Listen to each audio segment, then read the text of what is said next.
C'est cours dédicacé l'Nishmat Mir El-Kessassi Ben Masoudi. La Erechin, page 6a. Simcha. Tanu Rabbanan. C'est la zo l'itzdaka. Quelqu'un qui a donné, il a donné $1 à la tzedaka. $10 à la tzedaka. $100 à la tzedaka. כן? עד שלא באת לידי הגבאי, מותר לשנותה. משבאת לידי הגבאי, אסור לשנותה.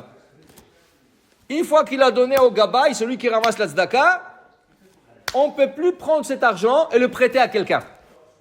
Mais avant que ça arrive chez le gabaï, quelqu'un vient, tiens, j'ai besoin de $100. Ah, tiens, j'ai $100, je vais aller le donner, payer mon éder.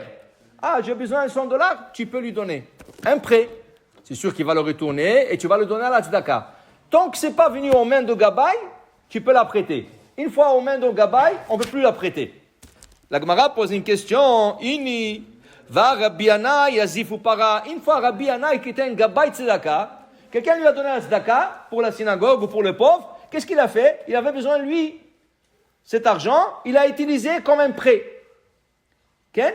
Et après, après il a payé. Mais tu as dit, une fois que ça arrive aux mains de gabaï, on ne peut plus la prêter. Dit la Gemara, Shan et Rabbi Yanai. Rabbi Yanai, c'est différent. Pourquoi? De nichalou la'aniim, de kama de mash'e ma'aseh, ou ma'itiléo. Rabbi Yanai collectait, c'est lui le gabaï.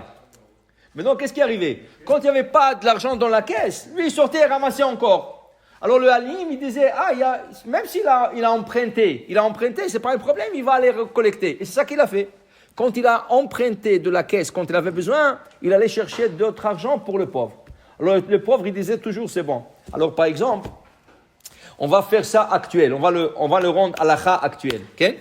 Regarde, chacun il a une coupa tzedaka à la maison. Okay?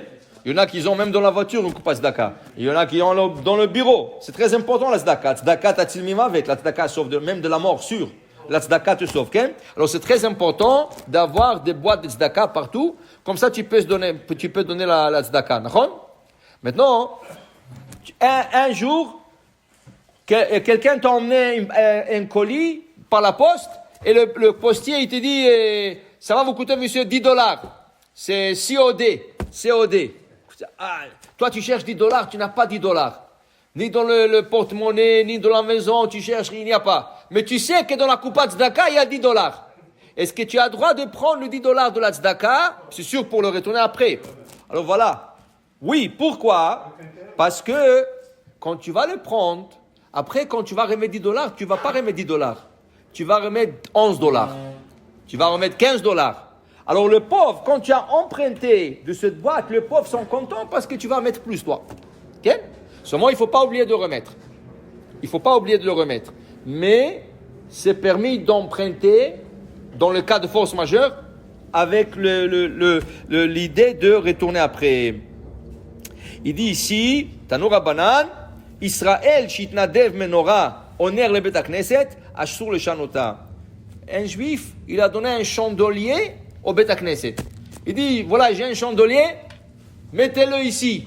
Okay, mettez-le pour la synagogue, je veux que ça éclaire la synagogue. Okay? Le gabaï, il dit, non, moi je ne vais pas le mettre à la synagogue. Tu sais, à la rentrée de la synagogue, il manque un chandelier, je vais le mettre là-bas. Mais il t'a pas dit là-bas. Il t'a dit ici. Okay? Assur le shanota. Sava Rabbi Chia baraba le memar, lo shena lidvar rishut, velo shena lidvar mitzvah. Dit Rabbi Chia, ça fait pas une différence si c'est pour une mitzvah ou si c'est quelque chose qui n'est pas mitzvah. Amar le Rav Ami, Achi Amar Yochanan, lo shanu lidvar rishut, aval lidvar mitzvah mutar. Dit Rabbi Ami, non. Pourquoi tu veux mettre le chandelier de l'autre côté, à la rentrée de la synagogue? Okay? Pour une mitzvah, pour que quand les gens y rentrent, la synagogue soit éclairée. C'est aussi une mitzvah, tu peux le changer. Mais si tu prends le chandelier et tu le mets quelque part dans un basement qu'on ne va pas utiliser, ça ne va pas être une mitzvah, c'est reshoot, ça c'est assour. Tu le mets pour une mitzvah. Alors quelqu'un t'a donné un objet, pas de l'argent, un objet pour le placer quelque part. Tant que tu peux faire une mitzvah avec cet objet, tu peux le placer où tu veux.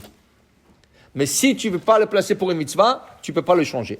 Mais la Gemara dit, Amar Rabbi Yochanan, Nochri shitnadev menora onem bet knesset, ad shelo ishtaka Hashem ba'alea asur lashanota. Un goy qui t'a donné un don, ça c'est assour de Ça, c'est assourd de le Bechlal. Il a tout ce qu'il t'a dit de faire avec, tu fais avec. Mais normalement, est-ce qu'on a le droit de prendre un don d'un goy pour la synagogue? Le don, c'est un mérite.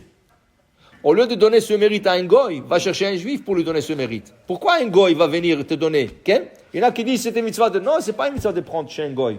C'est une synagogue. Alors, il y a une mitzvah de prendre chez un juif. Alors, va chez un juif et dis-lui, écoute, on a besoin, il y a un goy qui peut me donner. Mais pourquoi toi, tu vas avoir le srout, tu vas avoir le mérite de donner. Pourquoi tu vas donner le mérite à quelqu'un d'autre? C'est ça? Mais si le goy vient, et tu ne peux pas le refuser, quand tu vas le refuser, tu l'acceptes. Tant que il n'y a pas d'Avodah Zara. Si tu as une statue, une fontaine statue, une fontaine statue, c'est assourd. C'est assourd. Qu'est-ce que je vais faire avec? Alors tu lui dis, tu veux que je le reçoive? Il faut que tu lui crèves. Il y avait comme ça une histoire, il y avait un grand poisson fontaine. Quelqu'un a donné un grand poisson fontaine et il y avait comme un grand bassin, et c'était beau avec la lumière et l'eau qui coulait. C'était une fontaine, une belle fontaine. Mais on ne peut pas dire ça, c'était un poisson. Alors on lui a demandé au goy, est-ce qu'il pouvait crever l'œil du poisson? Comme ça ne sort pas d'avoir mouchlam, quelque chose complet, c'est pas être un avodah zara. Que ce soit un défaut. Une fois qu'il y a un défaut, tu peux l'accepter. Ça veut dire que tu ne peux pas accepter n'importe quoi. Si c'est quelque chose qu'il, lui, il a utilisé dans Avodah Zara, tu ne vas pas le recevoir. Okay? Alors, même chose, tu mets un juif, si on t'emmène, tu acceptes et tu essaies de le faire sa volonté. Sinon, utilise-le pour une mitzvah. Bon, Amen, Amen.